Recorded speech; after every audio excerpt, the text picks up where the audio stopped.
Տիրոջը, որ եկել ենք այստեղ, Տիրոջ տան մեջ, Տիրոջ ոտքերի մոտ, մեկ ձայնով, մեկ հոգով Տիրոջը պաշտելու, Տիրոջը անունը փառավորելու, մեծարելու Տիրոջը,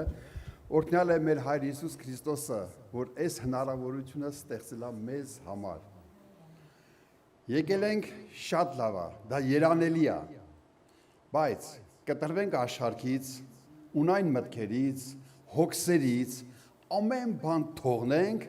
եւ երկրպագենք Տիրոջը ամբողջ հոգով, ամբողջ սրտով, ամբողջ մտքով, ամբողջ զորությունով։ Եթե այդպես չի, մեր կյանքում դժվարություն կառաջանա։ Ուզում եմ կարդալ Գործք առաքելոց 20-րդ գլուխ 8-րդ խոսքից։ Սա այն հատվածն է, որ Պողոս առաքյալը պիտի մեկներ եւ այդ վերջի գիշեր պաշտամունք արեցին, հավաքվեցին մի սրահի մեջ, որ դա երրորդ հարգում էր, բարձրահարկ շենք, եւ այնտեղ պաշտամունք եղավ, եւ Պողոս առաքյալը խոսքը երկարացրեց։ Եվ ինչ եղավ։ Շատ լապտերներ կային վերին սենյակը, ուր մենք հավաքված էինք։ Երիտասարդը Եվտիքոս անուն, պատուհանի վրա նստած խորուն քնի մեջ մտել էր։ Երբ Պողոս խոսքը երկարացրեց, անիկա խորուն քնով բռնված, երրորդ դստիկոնեն, այսինքն երրորդ հարկեն, վայր ընկավ ու զանիկա մեռած վերցուցին։ Պողոս վար իջնելով անոր վրա ընկավ ու գրկեց զանիկա ու սավ։ Մի խռովիկ, վասնզի, ասոր հոգին իր մեջն է, փառք Տիրոջ։ Եվ վեր ելելով հացը կտրեց ու կելավ, երկար խոսելով մինչև արտու, ետքը ելավ գնաց։ Այն պատանին ողջ բերին ու մեծապես մխիթարվեցան։ Ինչ լավ եղավ, որ պատանին ողջ բերեցին եւ մխիթարվեցան։ Բայց պաշտամունք էր, երիտասարդ Եվտիքոս, դու ինչ էիր անում պատուհանի վրա նստած։ Ինչով էիր զբաղված դու պատուհանի վրա։ Ուր էիր նայում, ինչ էիր խորում, ինչ էիր մտածում։ Սիրելի երիտասարդ, եթե եկել ես այսօր պաշտամունքի, սիրելի մեծահասակ, Ռոստամ եղբայր, կտրվես աշխարհի մտքերից։ Եթե նստեմ այստեղ, Եվտիքոսի պես, մի աչքս լինի դուրսը, մեկը ներսը, մի ականջս լինի աշխարհը, մեկը ներսը, մտքով կեսը մտածեմ գործերի, հոգսերի մասին, մի քիչ էլ պաշտամունք լսեմ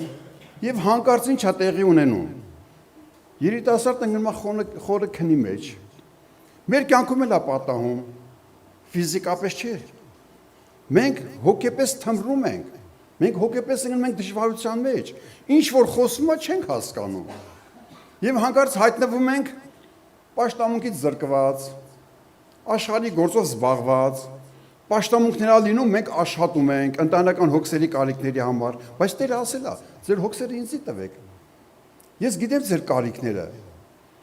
Ու պաշտամունք չեն գալի, ինչի՞։ Որովհետև մենք ընկել ենք տկարության մեջ, ընկել ենք խավարի մեջ։ Բայց հնարավորություն կա նորից վերակենդանանալու, արթնանալու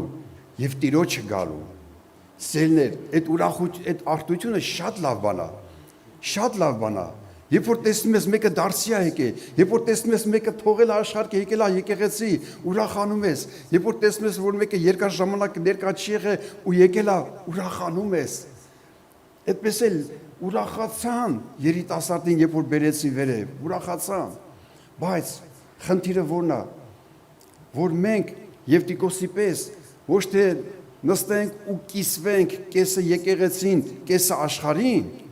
ապա լրջությամբ նվիրվենք Տիրոջը, խոսքին, երգին, աղոթքին, երկրպագենք ու փառաբանենք Տիրոջը։ Մի հատված էլ կարդամ եւ հայ մեր երկով աղոթքի գանք։ Դա Հռոմացիս 13:11 խոսքից։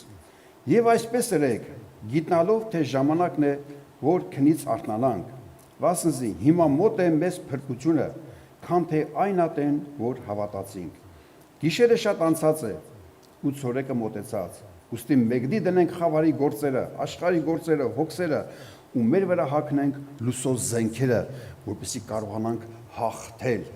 Երբ որ զգում ես տկարություն կա, երբ որ զգում ես ընկճված ես, երբ որ զգում ես ինչ որ նեղություն կա, եթե լուսո զենքերով սպառազինված չենք, մենք չենք կարա դեմ դնենք։ Այդ մտքերը մեզ անդադ կտանջեն, բայց երբ որ սպառազինված ես, Հիսուս Քրիստոսի անունով ետիս կնա չեմ ընդունում ոչ մի միտք։ Չեմ ընդունում, ես Տիրոջն եմ, այդ մտքերը ինձ պիտի չխանգարեն, թեպետև մտքերը անդադ ուզում են մեզ տկարության մեջ գցել։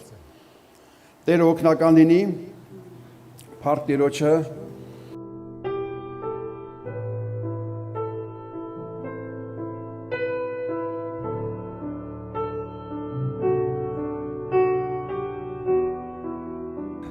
Սիրելիներ, եկեք նորից ասենք սրտանց, փառք ես Տեր Հիսուս։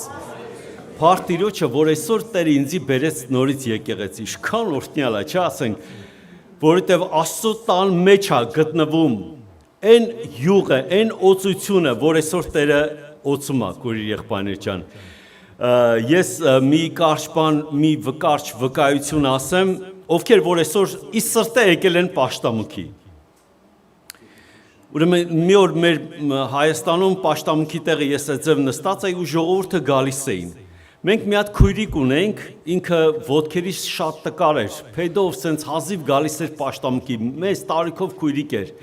Ու մի պահ սենց հայացքս ընկավ իրան, մեկ է Սուրբ Հոգին խոսած, ասեց, մեկ հետաքրքիր բան ասեց Սուրբ Հոգին, ասեց մարդիկ ոտքեր ունեն, բայց չեն գալի Աստծո տուն։ Մարդիկ ոտքեր չունեն, բայց գալիս են Աստծո տուն, քույր եղբայրներ ջան։ Միտք առնում եք ինչ եմ ասում։ Տարբերությունը ինչքան մեծ է, մարդիկ կան, որ սրտանց ուզում են գան, թեկուզ են վերջի շնչին ուզում են գան պաշտամունքի, բայց մարդիկ էլ կան կարող են ասեն, ադե այսօր ես ինչ պարտադիր է հենց այսօր, մյուս անգամ կգնամ, այն մյուս անգամ կգնամ, քույր եղբայրներ ջան, Տերը տեսնում է այդ ամեն բաները, օրհնյալ լինի Տիրոջ անունը։ Ես մի հետաքրքիր բան եմ ուզում կարդամ եւ դրա մասին պետք է խոսենք, շատ կարևոր է Դանիելի գրքից եմ կարդալու, Դանիելի 12-րդ գլխից, ուրեմն երկրորդ խոսքից։ Պիտի կարդամ այդտեղը եւ դրա մասին մի փոքր պիտի կիսվենք իրար հետ, քույր եղբայրներ ջան, Աստված օգնական լինի։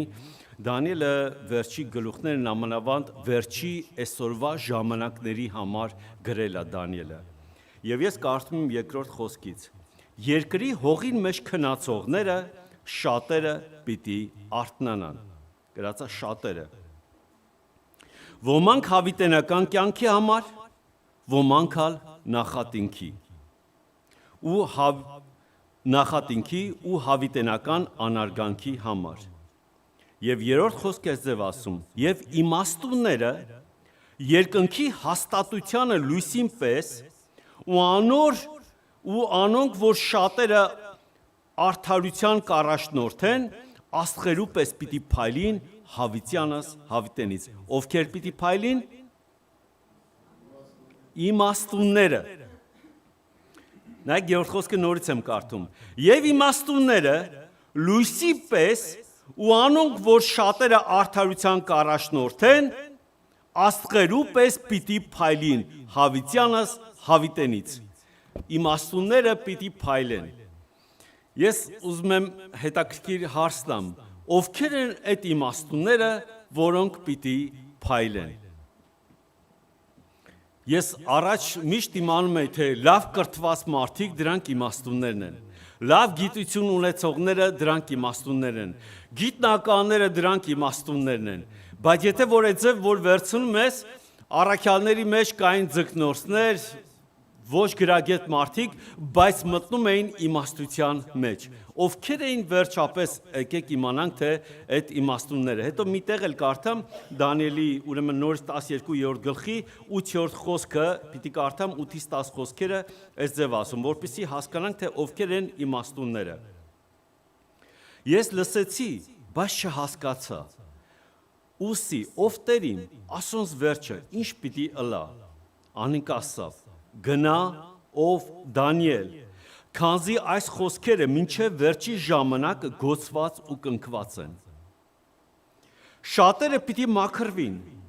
ու պիտի ճերմկնան, ու պիտի փորձվին։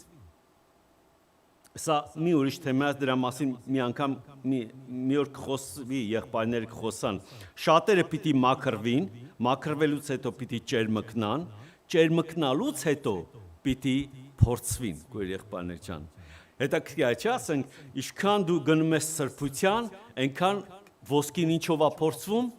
կրակով է փորձվում, այնքան ոսկին սկսում է իր այդ փորձությունը, բայց Տերը միշտ կողքիդ կանգնած է, հետո դրա մասին կխոսվի։ Եվ բայց ամբարիշտները ամբարիշտություն պիտի ունեն ու բնավ ամբարիշտը պիտի չհասկանա։ Ամբարիշտները իրանց ամբարիշտությունը պիտի անեն, ոնց որ անում են շարունակեն, բայց իրանք պիտի չհասկանան, հապա իմաստունները պիտի հասկանան։ Նորից գալիս է խոսքը իմաստունների վրա։ Ինչ անեմ Տեր Աստված, որպեսզի ես դառնամ այս իմաստունը, որպեսզի կարողանամ հասկանամ եւ որպեսզի ես կարողանամ փայլեմ այդ հաստատության լույսի պես կարողանամ փայլեմ։ Շատերը ուրեմն իմաստուն մտածում են, դե ես պետքա Լոմոնոսովի համալսարան ավարտեմ, ստեղ Հարվարդի համալսարան, ճանաչված համալսարանները, Հայաստանում պետական համալսարան ավարտեմ, սովորեմ, որպեսզի ես հասկանամ, թե ինչ է իմաստությունը։ Բայց ոչ սիրներ, ես այդ ձև կարծում եմ, մինչև որ գալիս ենք Մատթեոսի,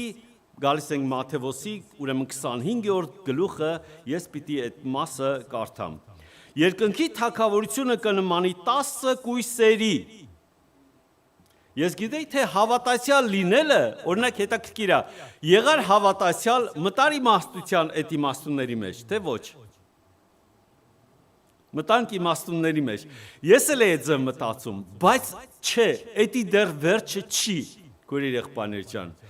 Այսինքն գալիս ես հավատքի, դա իմաստության սկիզբն է, դա լույսը ծագեց, Տերը լույսը ծագեցրեց մեզ բոլորիս վրա, հասկացանք, որ Տերը կա, հասկացանք Տիրոջ սերը, սովորում ենք կամաց եւ կամաց ինչ ենք անում, մոտենում ենք Տիրոջ գործերին, Տիրոջ փառքին, մոտենում ենք Տիրոջը, քույր եղբայրներ ջան, բայց դեռ հələ որ ասենք այն իմաստությունը, որ ունենք, այդ իմաստությունը դեռ հələ ես մինչև այդ գիտեի թե հավատացյալ լինեմ, ուրեմն իմաստուն եմ, բայց այդպես կարծում եմ մինչև որ հանդիպեցի Մատթեոսի 25-րդ գլուխը։ Եվ ես կարդում եմ այդտեղը. երկնքի թագավորությունը կնմանի 10 կույսերու, որոնք իրենց լապտերները առնելով փեսան դիմավորելու ելան։ Ասոնցմե 5-ը իմաստուն էին, իսկ 5-ը հիմար։ Փաստորեն հավատացյալների մեջ էլ կա քույր եղբայրներ ջան, կամ որ հավատքի եմ ես գալիս, բայց sense իմիջայլոս գալիս եմ եւ հետաքրքիր է Տերը զատում է, կիսում է 5-ը իմաստուն էին, 5-ը հիմար էին։ Հիմա մենք կնայենք թե այդ իմաստությունը որտեղից է գալիս, որն է այդ իմաստությունը քույր եղբայրներ ջան, որ այն 5-ը իմաստուն էին, եւ որն է այն իմաստությունը, որ այն հիմարությունը, որ այն 5-ը հիմար էին։ Ընդհանրապես դրանք են տարբերությունը։ Բայց դրանք շատ մեծ դեր ունեն, որովհետև գրված է, որ Փեսան դրանով պետքա ճանաչի մեզ։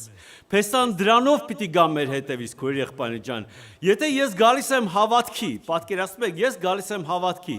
բայց իմ մեջ ծրագիր չկա, որ ես Տիրոջս հանդիպելու եմ, ես ոչ մի բան չեմ կարող հավաքել։ Ես ուղղակի գալիս եմ պաշտամունքի, նորից գնում եմ, փոփոխություն իմ մեջս չկա։ Աստված ուզում է, որ մեր մեջ լինի փոփոխություն, մեր մեջ կյանքը արթնանա, նորից այն հինը կորի, նոր մարդը արթնանա, քույր եղբայրներ ջան, եւ այդ նոր մարդով ես կարողանամ տեսնեմ իմ փրկչին։ Հին մարդը չի ուզում դա։ Հին մարդը իրան ձեռ չի տալի այդ բանը, բայց նոր մարդ ուզում է տեսնի իր փրկչին, ուզում է հանդիպի նրան, ուզում է ձուլվի իր հետ, քույր եղբայրներ ջան։ Գիտեք, հետաքրքիր է, օրինակ, որ վերցնես բոլոր իմաստունները, սուրբերը, բոլորը անցել են այդ փորձություններով։ Այսինքն ամենաուժեղ համալսարանը որն է, Սուրբ Հոգու համալսարանն է, Սուրբ Հոգու համալսարանն է,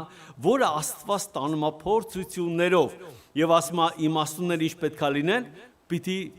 մաքրվեն, չերմկնան, հետո փորձություն։ Աբրահամը անցավ փորձություններով։ Աբրահամը ասում էր,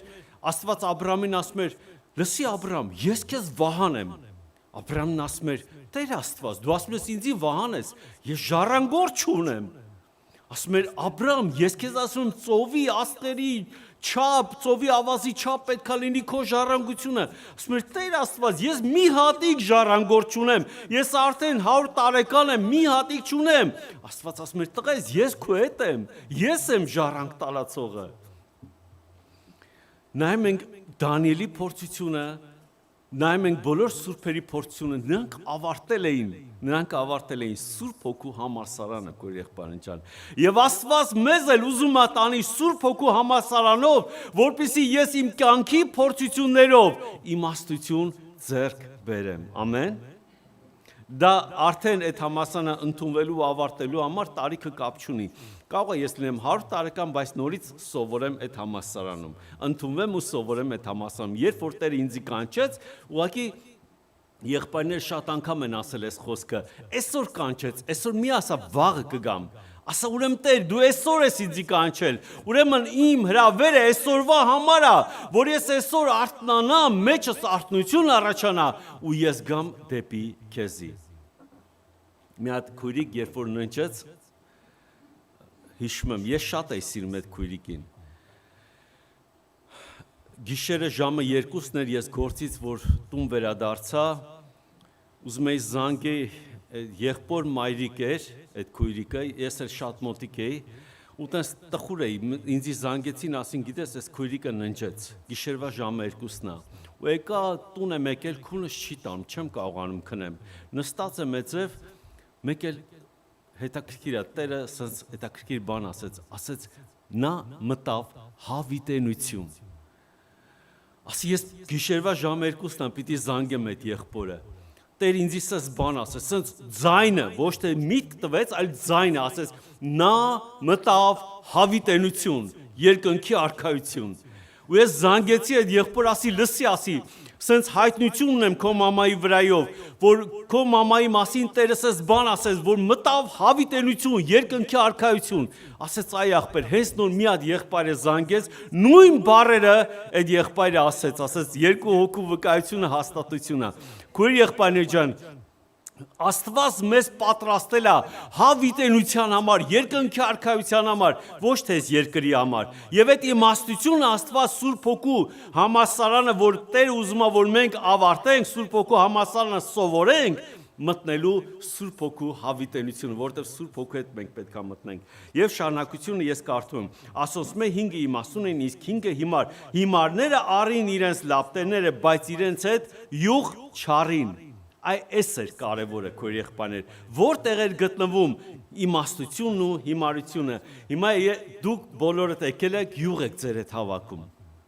Հեսա կկարդանք այդ յուղի պատմությունը, թե ինչ ձև պետք է հավաքենք այդ յուղը։ Մի փոքր հետո ես կկարդամ այդ տեղը։ Հիմա նայեք, յուղ եք հավաքում։ Ես յուղ չեմ հավաքում։ Եկել եմ պաշտամունքի, լսեցի խոսքը,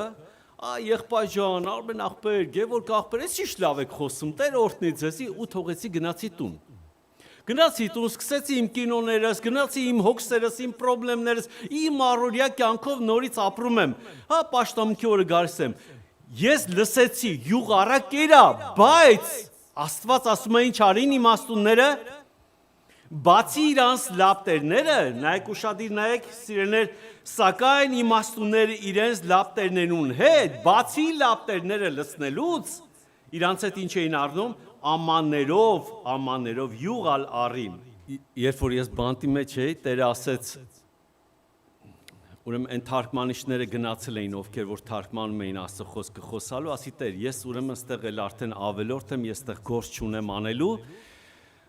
որովհետև ես էլ լեզուն չեմ կարա խոսամ, չեմ կարա խոսք խոսամ, ուրեմն այնտեղ մի հատ աֆրիկացի էր եկել, մեկ էլ իսպանացի էր, մեքսիկացի էր եկել, մեկ էլ մեքսիկ էր։ Ուրեմն ես իրանց համարները ասում էի, ցույց էի տալի, իրանք քարոզում էին այդ աֆրիկացին անգլերեն, մեքսիկացին անգլերենից մեքսիկերեն էր քարոզում, ու այդպես քարոզում էին։ Հետաքրքիր է։ Մեկ է Տեր ասեց, այսօր դու ես խոսալու։ Ասի Տեր, ես չեմ կարող այսօր խոսամ, որովհետև չկա, այլ թարգմանիչ չկա։ Ու այնտեղ մարդիկ նկարում էին, Տեր ասեց, քարոզը նկարի։ Ասի ես նկարել չգիտեմ, դուք տեսնում եք, սենց ուղակի նկարել եմ։ Դե գույնավոր մատիտներ ճարեցի, նկարեցի։ Ու այդպես ստացվեց, որ ասեց նկարի ու այդ նկարով պետքա քարոզես։ Ու տես նկարեցի քո եղբայրին ջան, ուղղակի որ նկարը այդպես ստացվեց, իրանք ճիշտ ասած վերցրեցին այդ նկարային փոքր թղթի վրա, հետո ես մի քիչ ավելի մեծ թղթի վրա նկարեցի, այդ նկարը հիմա մինչև հիմա տեղ ասում այդ բանտի պատում կա գծրած, այս նույն նկարը։ Այս ուրեմն էսի վերցրեցի ու բերեցի։ Հիմա ես ինչ եմ ուզում ասեմ, նայեք, հետաքրքիր է։ Բոլոր հիմար կույսերը այս լապտերները ունեին, որոնք պատկերացնում եք իրանց մեջ յուղը շատ քիչ է, կապույտը յուղն է, ու լապտերը շատ թույլ է վառում, ինքը լավ լուսավորություն չի տալիս։ Իսկ իմաստուն կույսերը իրան գալիս էին, լցվում էին Սուրբ Հոգով, ազատագրություն էր լինում, լցվում էին, իրանք լցվում էին եւ սկսում էր այդ լապտերը կամաց նայեք կապույտը ինչքան շատ է եւ լույսը շատանում էր, ուժեղ լույս էր տալի, բայց դա էլ բավարար չէր։ Դա էլ իմաստության վերջը չի, պատկերացնում եք քո եղբայրին ջան, դա չի այն իմաստությունը, որի մասին հիմա ես պետք է կարդամ, որովհետև եթե տեսնում եք լապտերի կողքը արդեն մի հատ աման է նկարված եւ այդ ամանի մեջ այդ յուղից իրանք յուղ էին հավաքում, բացի այն յուղը, որ իրանք լցվում էին, իրանք տուն էին տանում այդ յուղը եւ այդ ձև ասում է, սակայն իմաստունները իրենց լապտերներուն հետ ամաններով յուղալ արին, իրանք ամաններով յուղ էին նորից հավաքում, հետոյի համար, թե հետի երբ պետքա լինի այդ հետոն, հիմա ես նորից կասեմ քո եղբայրին ջան, պատկերացնում եք, այս առատությունը ամեն ժամանակ չի լինելու, գալու է օր վերջանալու է այս առատությունը, Աստծո խոսքի առատությունը ամեն ժամանակ չի լինելու, ման են գալու, գրված է ձև, ծովից ծով ման են գալու, մի հատ հավատացյալ գտնեն և ասեն, լսի հավատացյալ, սիրելի հավատացյալ, մեզի Աստծո խոսք խոսա։ Ես հիշում եմ մի հատ վկայություն, շատ հին վկայություն է, ես ուզում եմ դա ասեմ, ուրեմն դա մի հատ եղբայր տեսնում է դժոխքը և դժոխքում մարդիկ տանջվում են։ Ուրեմն այդ րոպեին, երբ որ տանջվում են մի հատ նոր հոգի, նոր մարդ գնում է դժոխք եւ բոլորը վազում են այդ նոր մարդու մոտ ասում են, լսի ասում են, երկրի վրա մի հատ անուն կա,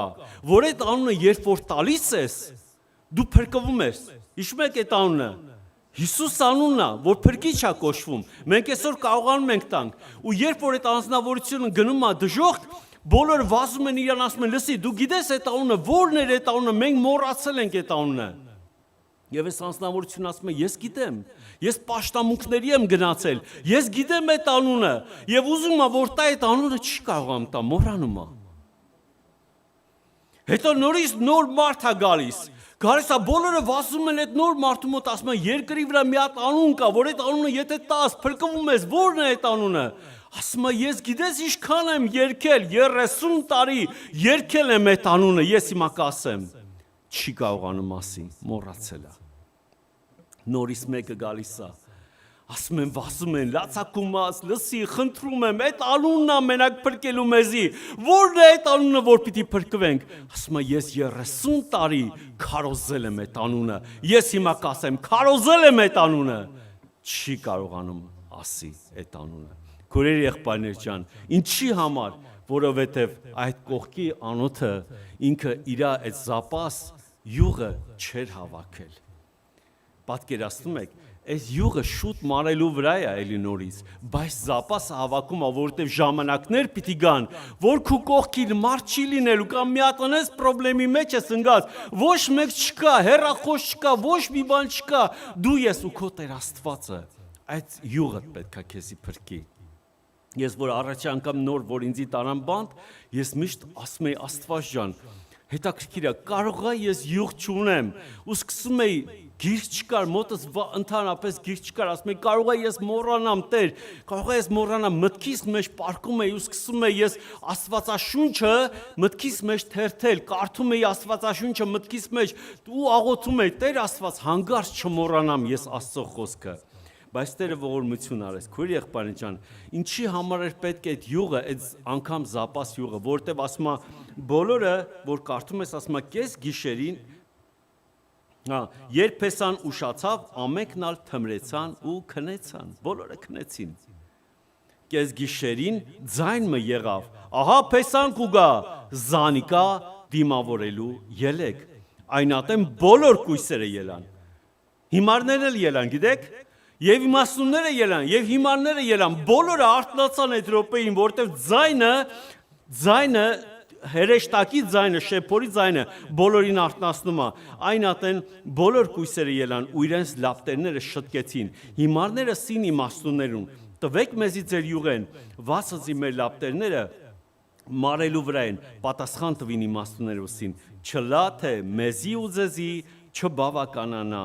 այլ ծախողներուն գացեք եւ գնացեք ձեզի համար։ Հետո Տերը գալիս է, ես չեմ ուզում շատ երկարացնեմ, Տերը գալիս է եւ ինչ անում, ովքեր որ յուղ չունեին, ովքեր որ լապտեր չունեին, իրանք չմտան։ Այդ դռնից ներս չմտան, քույր եղբայր ջան։ Մենք եկել ենք նեղ դռնից ներս մտնելու, այդ դռնից ներս մտնելու։ Եվ ես հիմա վերջի համարը որ պիտի կարդամ, ուրեմն պիտի կարդամ Ծննդոցից թե ինչ ձև հավաքենք այդ յուղերը, ովքեր են իմաստունները եւ ովքեր ինչ ձև են հավաքում յուղը։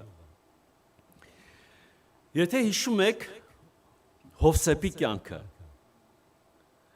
Հովսեփը մի հետաքրքիր անձնավորություն, Աստծո մարդ, Հովսեփին տարան գերության, բայց գերության մեջ ով էր իր հետ։ Տերն էր իր հետ։ Տերը ասել էր, ես քո հետ եմ։ Տերը ասում է, ես քո հետ եմ, բայց ինքը ավելի նեղության մեջ անգնում։ Տերը նորից ասում է, Հովսեփ, ես քո հետ եմ, ու Հովսեփը տեսնում էր, բոլորն էին տեսնում, մենակ Հովսեփը չէր տեսնում։ Բանտապետով բոլորը, որտեղ որ ինքը ստրուկ էր, ծառայում էր, բոլորը տեսնում էին Հովսեփի հետ, կամ մի հատ հետաքրքիր զորություն, Տիրոջ զորությունն է, եւ հրաշքներ ա լինում։ Եվ հետաքրքիր է, գալիս են Հովսեփին ասում են, որ փարավոնը երազ է տեսել, փարավոնի երազը պիտի մեկնես, եւ գալիս է փարավոնի երազը մեկնում է եւ մեկնությունը այս ձև ասում 7 տարի մեծ առատություն պիտի լինի, 7 տարի մեծ սով պիտի լինի, այնպիսի սով պիտի լինի, որպիսի ինչ այդ առատությունը չի երևալու։ Քույր եղբայրներ, հիմա մենք 7 տարվա առատության մեջ ենք, բայց այս առատությունը ըստ Սուրբ գրքի վերջանալու է եւ գալու է սովի տարիներ։ Եվ հիմա տեսնենք ինչ է լինելու, ոնց ենք մենք ապրելու այդ նեղությունը, այդ փոքր նեղությունը, որ մենք պետք է ապրենք։ Եվ Հովսեփը հետաքրքիր բան է առաջարկում փարավոնին։ Եվ ասում է. ուստի հիմա թող փարավոն հանճարեղ ու իմաստուն մարդ մը գտնե։ Եգիպտ Ծննդոց 41-ի 33 խոսքից եմ կարդում։ Ուստի հիմա թող փարավոն հանճարեղ ու իմաստուն մարդ մը գտնե։ Տեսնենք այս իմաստությունը, հանճարեղությունը ինչի համար է պետք։ Ու զանիկա Եգիպտոսի երկրի վրա կեցնե։ Հովսեփը առաջարկում է փարավոնին։ Թող փարավոնը ու շարունակությունը ինչ պիտի անի այս իմաստունը։ Այսօրվա մասին է։ Թող փարավոնը այսպեսն է ու երկրի վրա գործակալներ դրե ու Եգիպտոսի երկրին արմատիկներեն առատության 7 տարիներու մեջ 5-ն մեկը առնե։ Ինչ հետաքրքիր բան պիտի անեն, նայեք։ Ուրեմն ցորեն ես ցանել, 5 մեշոք ցորեն ունես, 5-ից մեկը պետքա փարավոնը վերցնի։ 5-ից մեկը, ուշադիր եղեք, 5-ից մեկը գնում է այն, ուրեմն 5-ը գալիս է, ես յուղի անոթն եմ, այդ լամպն եմ, իմ մեջս, այսօր ես այս օրհնությունը ստացա, այս ուրախությունը ստացա, 5-ը գալիս է այստեղ, 5-ից մեկը գնում է անոթի մեջ։ 5-ից մեկ ուշադիր եղեք, անպայման ես պետքա հավաքեմ անոթի մեջ, անպայման պետքա հավաքեմ անոթի մեջ։ Եվ նայեք ինչ ասում։ Առատության 7 տարիների մեջ 5-ն մեկ առնե եւ այն գալու աղեկ տարիներում բոլոր պաշարը հավաքեն ու այդև 5-ից մեկ ամեն անգամ հավաքեն ու փարավոնին ձեռքին տակ ցորեն դիզեն եւ քաղաքներու մեջ պաշար պահեն։ Պատկերացրիք որ եղբայրան ջան, ինձի պաշարը ինչի համար է պետք։ Եգիպտոսի մեջ գալիք 7 տարին սովին դեմ այս պաշարը երկրին համար պահվի, որպեսի երկրի սովը չկորսվի։ 5 իմաստուն կույսերը ինչով էին իմաստուն, փաստորեն իրանց իմաստությունը մենակ հավատացյալ լինելը չէր, հապա իրանց իմաստությունը որտեղ էր պաշար հավաքելու։ Հեշտ տեսել եք տանկին ալինում, տղամարդը փողը բերում է, չէ, ասենք բերեց $1000 կինը վեկալում ծախսում է։ Այ կին, աներս միացած խոսք ուներ, ասում է կնոջ մի ձեռը պետքա գող լինի, այսինքն վերցնի պահի նեղորվա համար, չէ, կինը պետքա այդ ձև լինի։ Հիմա ու մի օր նեղորալինում, մեկ էլ այդ կինը ասում այ ամուսի ջան, մի տխրի, ար քեզի ես պաշարը հավաքել էի, ինչքան օրհնյալ է, չէ, այդ պահ ասենք։ Ու տունը նորից այդ ուրախությունը լցվում է։ Հիմա նայեք քույր եղբայր ջան, դե դա մենակ կնոջ համար չի, հիմա բոլորիս համար է։ Մենք պետք է այդ պաշարը ունենանք, վաղը չմիսօր կարող է ինչ գիտես ինչ է լինելու, ինչ նեղություն, ինչ դժվարություն է լինելու։ Բայց Տերը ասում է, եթե այդ պաշարը ունես, երբ որ գիշերվա 1000-ին էլ Տերը որ գա, պատկերացնում եք, այդ պաշարից դու պետքա լցնես նորից քո լամպը եւ սկսի քո լամպը լույս տալը։ Փաստորեն իմաստությունը ինչի մեջ էր, հավաքելու մեջ էր։ Քույրեր եղբայրներ, ոչ թե մենակ Աստծո տան մեջ գտնվենք, հապա նաև հավաքենք պաշար։ Վաղը չմիսօր նեղորեր պետքա լինի, դժվար օրեր պետքա։ Ես չեմ ասում սա վախացնելու համար։ Դու հոգ մի տար, քույրեր եղբայրներ, ճիշտ հասկացեք։ Հիմա նայեք, հանգարց ծայրեղության չտանք, վայ, գիտեք այն քարտերը, որ նոր հելավ, ես հիշում եմ Հայաստանում, երբ որ նոր այդ սոցիալական քարտերն էր հելել, դե վախ կար բոլորիս մեջ, ասում ենք, «Всё, սկսավ մեծ նեղությունը»։ Մի հատ քույրիկ գիտեք ինչ էր արել։ Այս քույրիկը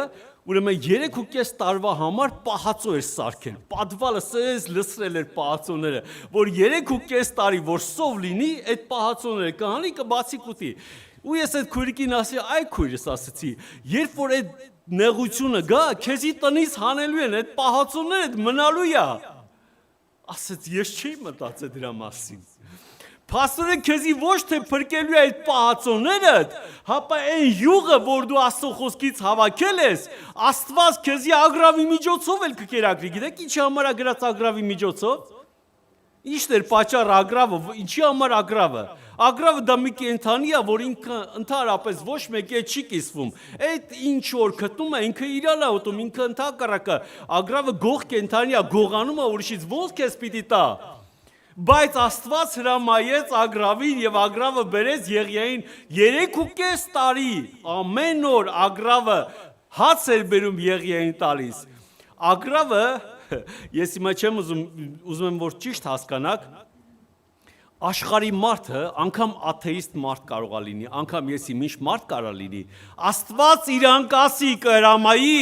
եւ այդ անձնավորությունը աշխարհի մարդը կբերի քեզի կկերակրի, բայց դու սոված չես մնա։ Հիմա մի հոգարա թե ես ինչ պիտի ուտեմ, դրա մասին չեմ ասում, դրա մասին մի հոգարա, դու հոգարա ուղակի որ զապաս յուղ ունենաս, ավելորդ յուղ ունենաս, որ փեսային դիմավորես, թե հիմա այդ նեղության տարիները ոնց կասնեն, ընդհակառակ ես քեզ ասեմ, ավելի օրհնյալ կանցնեն, ավելի ուրախ կանցնեն, այդ նեղության մեջ դու Տիրոջ հետ պիտի քայլես, Տիրոջ հետ պետք է ապրես եւ Տիրոջ հետ պետք է ուրախանաս, այսինքն դրանք քո ուրախության օրերն են լինելու քո եղբայրներ ջան, ասում եմ Գրիգոր Լուսավորիչին որ խոր վիրաբից, չգիտեմ ով է եղել խոր վիրաբը,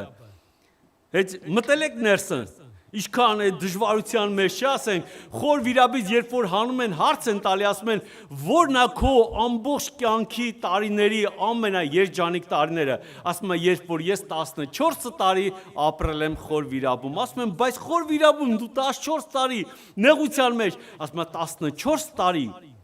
իմիջայլոց օծերի ու կարիճների մեջ ապրել, 14 տարի ամեն օր Տիրոջ հրեշտակը գալիս էր ասում են, Գրիգոր Զորացի Տերը քո հետ է, քո եղբայրներ ջան, ամենաերջանիկ օրերը դա հենց այդ օրերն են, նեղության մեջ այդ օրհնության օրերն է, երբ որ ամեն անգամ Տերը քեզի ասում է, տղես, աղջիկս, զորացի, որովհետև ես քո հետ եմ, որովհետև ես քեզ սիրում եմ, ես լացում եմ, ասում եմ, Տեր Աստված, ես մենակ եմ, ասում եմ, մենակ չես, տղես, քո հետ եմ ես, ամեն օր, ամեն վայրկյան քո հետ եմ, այդ նեղության մեջ ուղղակի ինչքան խավար է գալիս, այնքան Տիրոջ լույսը ավելի է երևում, ու դու ուրախանում ես ու սկսում ես փառք տալ երկնքի Աստծուն քո եղբայր ջան։ Ես համոզված եմ, վստահ եմ, որ այդ րոպեին որ քեզ գան ասեն, լսի, որն ես ավելի նախընտրում, հիմա հենց այսօր եթաս երկնքի արքայություն, թե մնաս տեղ ասես չէ, ուզում եմ եթամ երկնքի արքայություն, որովհետև արդեն ծուրվել ես Սուրբ Հոգու հետ դպրոցն ես սովորում ու տեսնում ես մենակ կյանքը Աստծո մեջ է։ Ամեն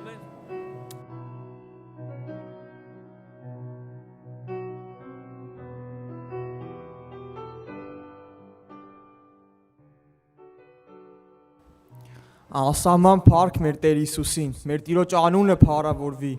Շնորհակալ եմ Տիրոջիցս սրտանց, որ ձեր մեջ եմ քույրեր եղբայրներ ջան, ու ուրախ եմ, որ Տիրոջ տան մեջ եմ գտնվում։ Իրոքից ցնծություն է մեր համար, որ մենք երանելի մարդիկ ենք, որ Տիրոջ տան մեջ ենք գտնվում։ Իրական ուրախությունը Տիրոջ տան մեջ գտնվելն է, քույրեր եղբայրներս, շատ ուրախ եմ Տիրոջմով։ Այսօր ուզում եմ կարդամ մի սաղմոս եւ աղոթք անեմ, բայց մինչև Սաղմոսին կարդալը ուզում եմ խոսամ Տիրոջ տան ուրախության մասին մի երկու խոսք Տիրոջ օգնությամբ։ Երբ որ դեռ չէի ապաշխարել, ծնողներս երբ որ գալիս էին պաշտամունքի ինձ զորով էին բերում, ավելի ճիշտ չէի ուզում գայի, միշտ ուզում էի խաբեի ծնողներիս, ասում էի մի օր հիվանդ եմ, մի օր հոգնած եմ, մի օր տեղ ունեմ գնալու, չէի գալիս պաշտամունքներին, չէի մասնակցում, բայց երբ որ ապաշխարեցի եւ Տերը ինձ թույլ տվեց իր օրհնությունը վայելեմ, իր ներկայությունը վայելեմ իր տան մեջ, քույրեր եղբայրներս, արդեն օր եղե ծնողներս չեն եկել, ես եմ եկել արդեն, այն որ վազելով գալիս էի շուտ հասնեի, որ չուշանայի քույրեր եղբայրներս, անգամ երբ որ աշխատանքի էի լինում գիշերը ուշ տուն էի գալիս, առավոտը ժամը 6-ին էր աշխատանքս վերջանում, դե պաշտամունքը գիտենք, բոլորս է 10-ին է սկսվում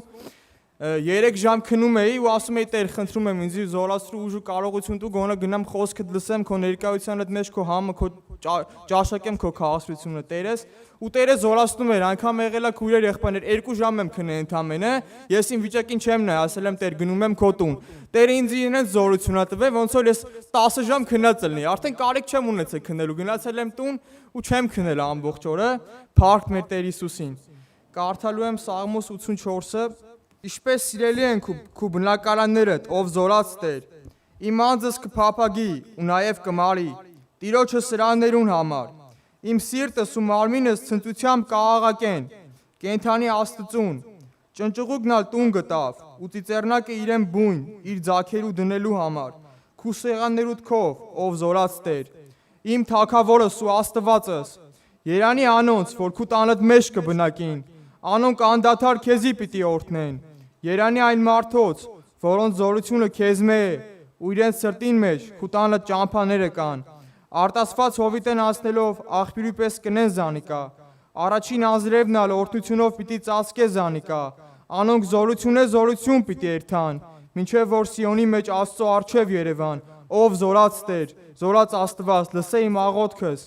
ականջ դիր, ով Հակոբին Աստվածը, ով մեր վահանը, Աստված, տես քո օծյալիդ երեսին նայ է, վասնզի քու սրաներուդ մեջ, մեկ օրը ուրիշ տեղի հազարեն աղեք է, ավելի նախընտրեցի իմ Աստծուս տանը շեմի վրա կենալ, քան թե ամբալիչներու վրաներու մեջ բնակել, քանզի Տեր Աստվածը արև ու վահան է, Տերը շնորհք ու փառք պիտի տա, բարությունը պիտի չպակսեսնե, ուղությամբ քայլողներեն, ով զորած Տեր, երանելի է քեզի ուսացող մարդը, ալելույա, գանք աղոթքի։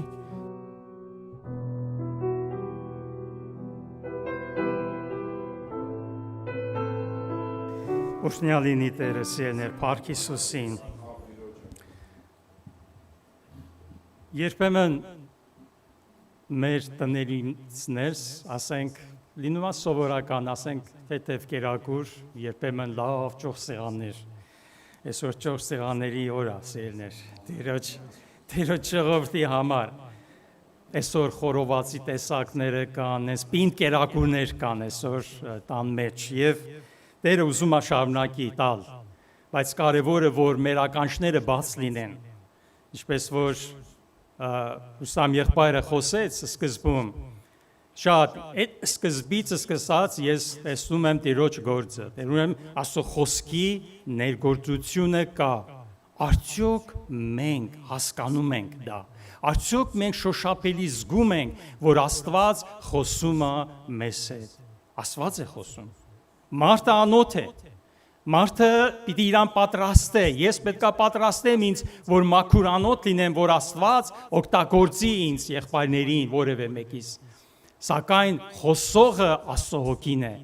կերակրողը Աստծո հոգին է, օրհնյալ լինի Տերը, մեր Տեր Հիսուս Քրիստոսի անունը փառավորվի, ինքը Հավիտյանս Հավիտենից նույնն է, նա կենթանի Աստված է եւ այսօր մեր մեջ է իր հոգիով Եղբայրը խոսեց Էվտիկոսի մասին, Եվտիկոսի, որ պատուհան դիստիկոն, երրորդ դիստիկոնից վարենգավ, շատ գեղեցիկ էր նկարագրությունը, բայց գիտեք ինչ եկավ իմ մեջ, թեև այսօր Աստծո տան մեջ կան Եվտիկոսներ, բայց գոհություն Աստծո վար կա առակ Պողոսի նման մարդիկ, որ Աստծո հոգով կարող են իջնել, ձեր տնել աղոթել եւ նա հարություն առնի, օրհնյալ լինի Տերը Ինչպես մենք կարող ենք մտածենք, որովհետև այն նույն Սուրբ Հոգին, որ Պողոսի հետ էր, Քրիստոսը, այսօր նաև քո հետ է։ Այստեղ է, մեր մեջ ներկա է, եւ նա կարող է մեռելներին հարուցանել։ Այո, սերներ, ավելի շատ մեզի պետք է հոգեվորապես մեռածները հարություն առնեն, որովհետև ֆիզիկապես կարող է մարդը հարություն առնի, բայց նորից պիտի մահանա։ Սակայն եթե հոգիով մարդը հարություն է առնում, Հավիտյան չի պիտի մեռնի, այլ պիտի ապրի Աստծո հետ։ Դրա համար այսօր իմ սրտում էլ կա մի փոքր շարունակություն է սա, այսօրվա Աստծո խոսքին, Աստծուն մոտենալու հարցը։ Մոտենալ Աստծուն, որովհետև այդ բոլոր մտքերը, այդ բոլոր խոսքերը մեկ բանի վրա է հիմնված, որովհետեւ մենք լինենք պատղաբեր, որովհետեւ մենք շինություն առնենք, որովհետեւ մենք Աստծուն հաճելի լինենք, միակ հիմնական նպատակը կենթանի հորը, կենթանի Աստծուն Սուրբ Հոգով հաղորդ լինելն է։ Հաղորդ լինել կենթանի Աստծուն իր խոսքի միջոցով։ Աստված մեզ հետ խոսում է։ Աստված նույնն է, Հիսուս Քրիստոս նույնն է, ինչպես Եբրայեցիներին ովասնամակում գրված է։ Երեք ու այսօր եւ Հավիտյանս անունը փառավորվի Տիրոջ, սիրելիներ։ Ես կարդում եմ Ծննդոց 1:1-ում, որտեղ գրված է սկիզբեն Աստված երկինքը եւ երկիրը ստեղծեց։ Նայեք, Աստվածաշունչի հենց սկզբում եւ վերջամասում խոսքը Աստծո մասին է, Սուրբ Հոգու մասին է Հիսուս Քրիստոսի, սկիզբեն Աստված։ Եթե այսօր իմ եւ քո կյանքում Սկիզբը միշտ Աստված է, եթե սկզբում դու դնում ես միշտ Աստծուն, որպես Տեր, որպես Փրկիչ, որպես առաջնորդ, որպես հոգատար, մեր ընթացքը լավ կգնա։ Դրա համար սկիզբը միշտ Աստված է։ Սամոսներից մեկում Մովսես մարգարեն ասում է. հավիտենից մինչև հավիտյանս դուն ես Աստված։ Այսինքն Աստված սկիզբ չի ունեցել մեր նման, բայց նա եղել է ու կա ու պիտի լինի միշտ հավիտյան։ Ուրեմն սերներ մենք կարդում ենք այդ ծննդոցի առաջի մասում, որտեղ Աստված տեսեք, ստեղծագործությունից առաջ մի բան կար, չէ, եւ խավար կար, եւ Աստծո ինքը պտտեր։ Եվ Աստված ասեց, ամենաառաջի բանը Աստծո բերանից ելնում է, ինչ ասեց. լույս լինի, եւ լույս եղավ։ Գանք նոր կտակարան։ Պողոս առաքյալը երկրորդ Կորինթացիս 4:6-ում ասում է, երբ Աստված հրաման հրավ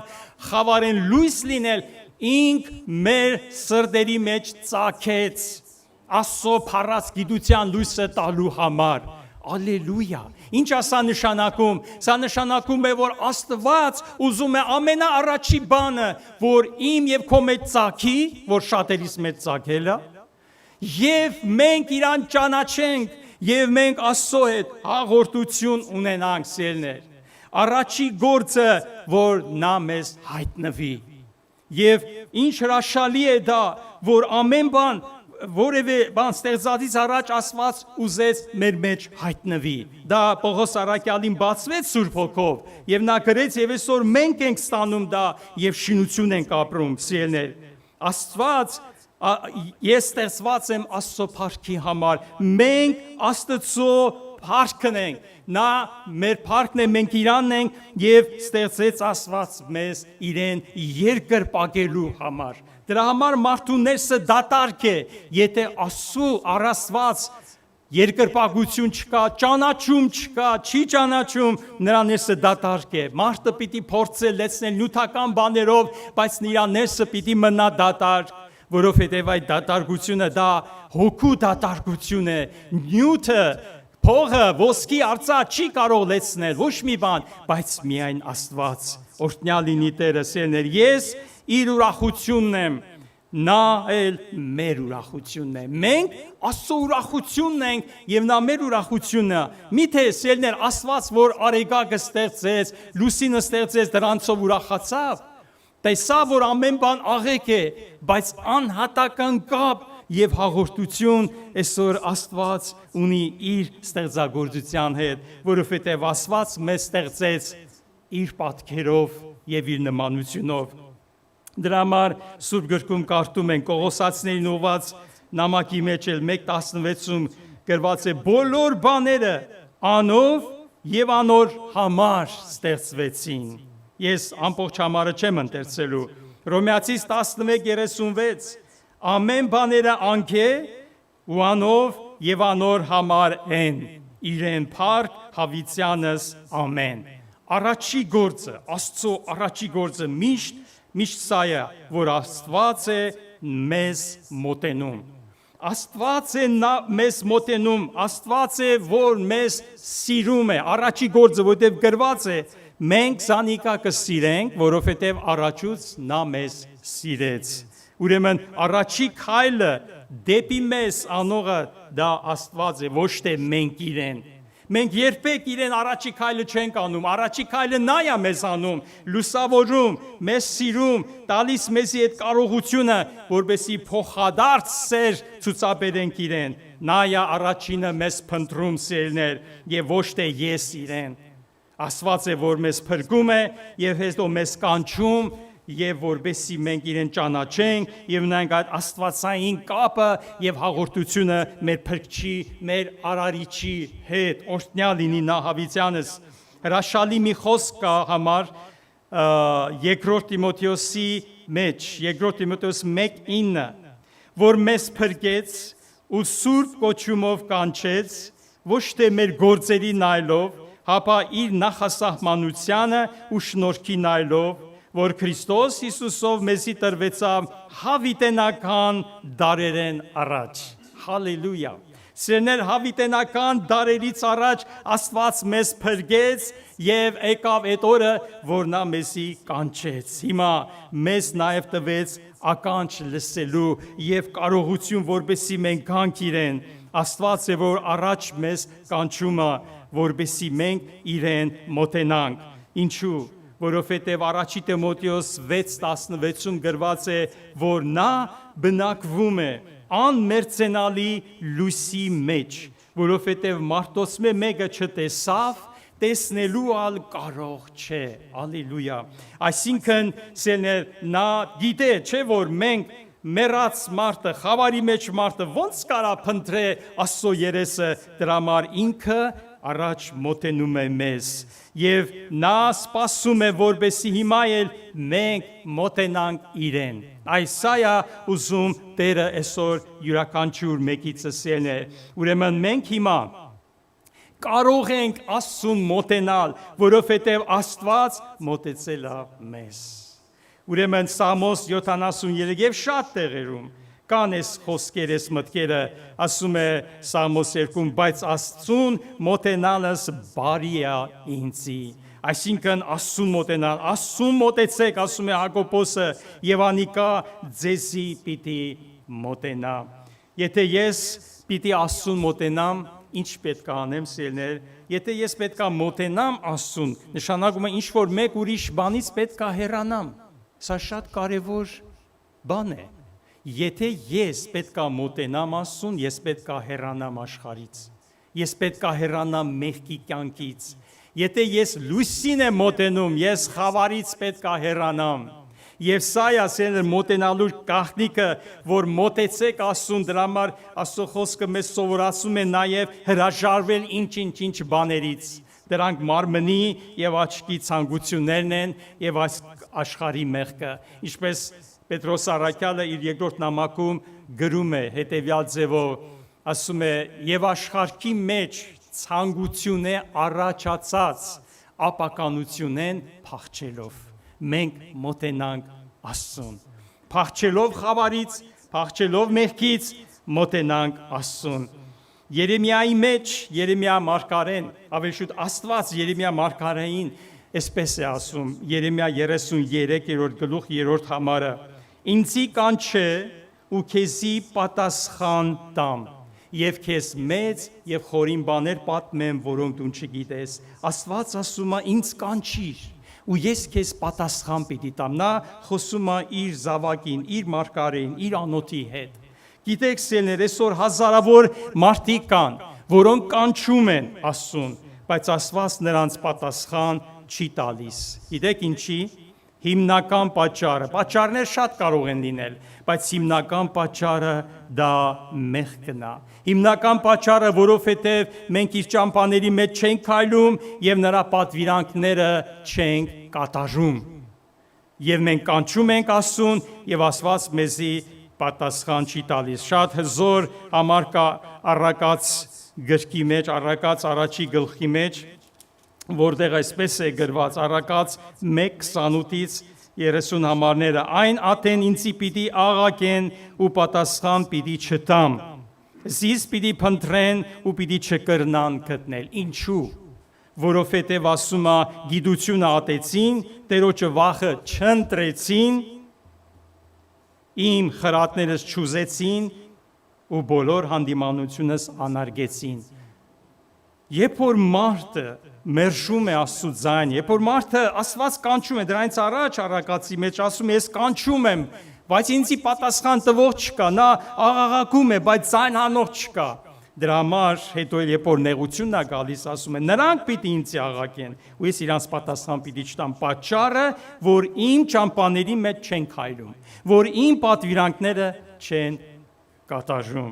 Եսայի մարգարեն 58-րդ գլխում այնտեղ Աստված ասում է, այս ժողովուրդը աղաղակում է ինձի, կանչում է, եւ դու էլ նրանց իրենց հանցանքը հայտնե 58-րդ գլխի մեջ։ 58-ի մեջ այնտեղ ծոմապահության մասին է խոսում Տերը, բացատրում է, թե ինչպես պետք է ծոմ պահել։ Եվ այս մարդիկ ասում են, մենք ինչու ծոմ պահեցինք եւ դու չտեսար, մեր անձերը չարչարեցինք ու դու չգիտար։ Այսինքն ծոմել են պահել, աղոթքել են արել, բայց Աստված չի պատասխանել։ Ինչու՞, որովհետև ասում է ձեր ծոմապահության օրը ձեր սրտի բաղցանքը կուզեք կնել։ Այսինքն դուք ոչ թե իմ կամքս եք ուզում կատարել, այլ ձեր ցանկություններն եք ուզում կատարել։ Սիրելիներ, էսի շատ լուրջ բան է, եւ ինչ է Տերը սովորացնում։ Տերը մի բան է սովորացնում, եւ այդ ժամանակ էլ մենք տեսնում ենք, որ մենք ինչ ենք անում, մեր աղոթներն ենք շատացնում, մեր ծոմապահությունները ավելացնում, ուժովացնում, բայց ապարդյուն, պատասխան չկա, այդպես պետք չէ անել, մեզ մի բան պետք է անել, սիրելիներ, դրա կարիքը չկա, որ ավելացնենք, կարիքը սա է, ուղղիր քո ճամփաները, ու պահիր Աստծո պատվիրանները, ուղենք մեր ճամփաները, մեր սիրտը ուղենք Աստծո առջև եւ պահենք իր պատվիրանները եւ Աստված մեզ շատ արագ պատասխան պիտի տա, շատ արագ։ Աստված մեզանից հեռու չէ։ Չմտածենք, որ նա ով գիտե ինչ հեռավորության վրա է գտնվում, որ արդյոք նա լսում է, Աստված մեզ շատ է մոտեցել։ Նա մոտ է մեզ, բայց իմ եւ Աստծո միջև խնդիր կա։ Այդ խնդիրը պետք է վերցվի, սիրելիներ։ Աստված ուզում է, որ ես իրեն հաճելի կյանքով ապրեմ, եւ այդ ժամանակ դեռ բերանը չբացած նա պիտի ասե. ահա ես, ահա ես։ Երբ որ դու կանչես, Տերը պիտի ասե. ահա ես, ինքը շատ արագ պատասխան պիտի տա մեզի։ Երեմիան 29-րդ գլխում այսպես է ասում. եւ ինձ պիտի փնտրեք ու պիտի գտնեք, որովհետև ձեր ամբողջ սրտով պիտի խնդրեք ու ես ձեզ պիտի գտնվիմ։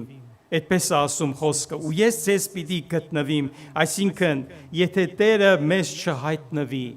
մենք երբեք նրան չենք կարող գտնի, որովհետև ինքը բնակվում է անմերձենալի լույսի մեջ։ Մարդոցմե մեկը կարող չէ տեսնել, ոչ էլ տեսել է, ասում է, Աստված ինքն է մեզի հայտնվում։ Աստծո ուզածը այսօր ինչ է,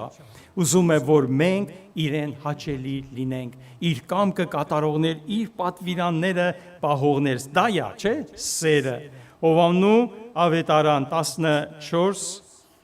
14-րդ գլխի մեջ մենք կարդում ենք Տեր Հիսուսի խոսքերը 14:21, ան որ իմ պատվիրաններս կբռնե ու կպահե զանոնք, անիկա է զիս սիրողը, եւ ան որ զիս կսիրե, իմ հորմես պիտի սիրվի, ու ես զանիկա պիտի սիրեմ։ Ինչքան սիրելու խոսքեր ասում է Տերը, եւ ինքը զինքս անոր պիտի հայտնեմ։ Ինչ է ասում, ան որ իմ պատվիրաններս կբռնե ու կպահե զանոնք, այսինքն կկատարե, անիկա է զիս սիրողը։ Մենք շատերս կարող է ասենք, ես սիրում եմ Տեր քեզ, բայց իր պատվիրանները պահում եմ, թե ոչ։ Սիրելիներ, իր պատվիրանները Հովհաննես ինչ է ասում։ Ես ուզում եմ կարդալ այդտեղը առաջի թուղթ Հովհաննու 5-րդ գլխի մեջ պետք է լինի, առաջի թուղթ Հովհաննու 5-րդ գլուխ 3-րդ խոսքից, վասնցի ասիկա է Աստծո սերը, որ անոր պատվիրանքները պահենք, եւ անոր պատվիրանքները ծանր բան չեն, վասնցի այն ամենքը, այն բոլորը, որ Աստծուց մեծ ծնած են, սա վերստին ծնունդն է, աշխարհին կհաղթե, հալելույա։ Եվ ասիկա է հաղթությունը, որ աշխարհի կհաղթե, այսինքն մեր հավատքը։ Դու, որ Աստծուց ծնված ես, դու ունես վերստին ծնունդ, քեզի իշխանություն է տրված Աստծո որդի լինելու։ Դու Աստծո որդի ես Քրիստոսով եւ դու աշխարհին հաղթեցիր նրա շնորհքով, որովհետեւ Տեր Հիսուսն ասեց, աշխարհի մեջ նեղություն պիտի ունենաք, բայց քաջասիրտ եղեք։ Ես աշխարհին հաղթեցի։ Ուրեմն մենք տեսնենք, սիրելիներ, հիմա սա է կարևոր բանը այս մեր հոգևոր կյանքում, հաճելի լինել Տիրոջը, իր պատվիրանները սովորել, պահել, իր կամքը կատարել եւ կանչել նրա անունը, մոտենալ իրեն, եւ ինքը մեզի շատ արագ պատասխան պիտի տա ու պիտի հայտնվի մեզի, ինչպես Հովհաննու 14-ում կարդացինք, եւ ասում է իմ պատվիրաններս ով որ կբռնե կկատարե, նա է ինձ սիրողը, եւ ան որ զիս կսիրե իմ հոր մեզ պիտի սիրվի, ու ես զանիկա պիտի սիրեմ, շատ հետաքրքիր է, եւ ինքս անոր պիտի հայտնեմ, ով է ուզում որ Տերը իրան հայտնվի։ Ես ուզում եմ սիրելիներ, որ Տերը հայտնվի։ Դրա համար իր պատվիրանները ծանր բան չեն, պահելու ինչու, որովհետև Տերը տվել է քեզի այդ զորությունը, այդ կարողությունը Սուրբ Հոգին քո մեջ է, Աստված իմ մեջ է, քո մեջ է, նա եկել է բնակվելու մեր մեջ։ Ուրեմն նրան հաղորդ լինենք, նրա հետ քայլել սովորենք Տիրոջ ճամփաները ճանաչել, ինչ է Աստծո կամքը, ինչ է Աստծո ճանապարհը։ Դրա համար Պողոս առաքյալը եւ մյուս առաքյալները շատ դիպուկ են խոսում Աստծո ճանաչելու մասին, Աստծո կամքը կատարելու մասին։ Դրա համար ասում է Հռոմեացին ուված նամակի 12-րդ գլխի մեջ ինչ է ասում առաքյալը այնտեղ Հռոմեացիս 12 Սի արկաղաչեմ ձեզի առաջի խոսքը, եղբայրներ Աստծո ողորմությունով, որ ձեր մարմինները ընծայեք կենթանի զոհը սուրբ Աստծո հաճելի, որ է ձեր բանավոր պաշտոնը, եւ մի կերպարանիկ այս աշխարհին կերպարանքովը, հապա ձեր մտքի նորոգությունով նորոգվեցեք, որբեսի քննեք, թե ինչ է Աստծո կամքը, որ բարի ու հաճելի եւ կատարյալ է։ Աստծո կամքը սիրելիներ, պետքա մենք գտնենք, պետքա մենք իմանանք։ Փիլիպեցիներին ուված թե Կողոսացիս կնայեմ նամակում այնտեղ Եփափրաս անունով մեկը կար, հավատացյալ մեկը, որ ուրեմն սա Կողոսացիս 4-րդ գլխի մեջ է